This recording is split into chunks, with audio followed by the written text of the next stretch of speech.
بسم الله والصلاة والسلام على رسول الله. أهلا بكم في قناة الجماهير والكورة، ويا رب تكونوا بخير وصحة وسلامة وسعادة. أهلا بكل محبينا وكل الناس اللي بتتابعني.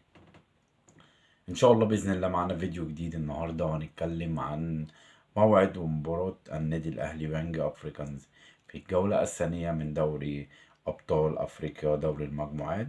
النهاردة أقول لك على موعد المباراة والقناة الناقلة وملعب المباراة ومعلق المباراة، كل تفاصيل المباراة هقول لك عليها النهاردة.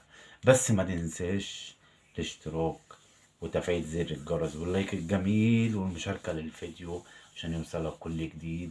منساش المسابقة النهاردة بتاعتنا، من هو الفريق اللي هيفوز بدوري أبطال أفريقيا؟ جاوب، وممكن تكون سعيد الحظ اللي انت تكسب ريسيفر اتش دي هدية مجانا مقدم من القناة بتاعتنا.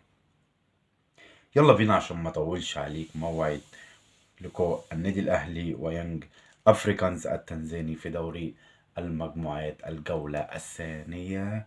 موعد اللقاء إن شاء الله بإذن الله المباراة هتكون يوم السبت 2 ديسمبر الساعة 4 بتوقيت القاهرة. ملعب المباراة هيكون استاد بنجامين مكابي في تنزانيا.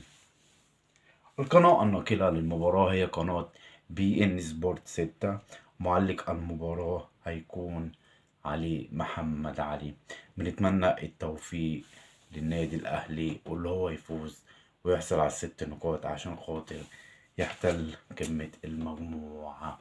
والسلام عليكم ورحمة الله وبركاته.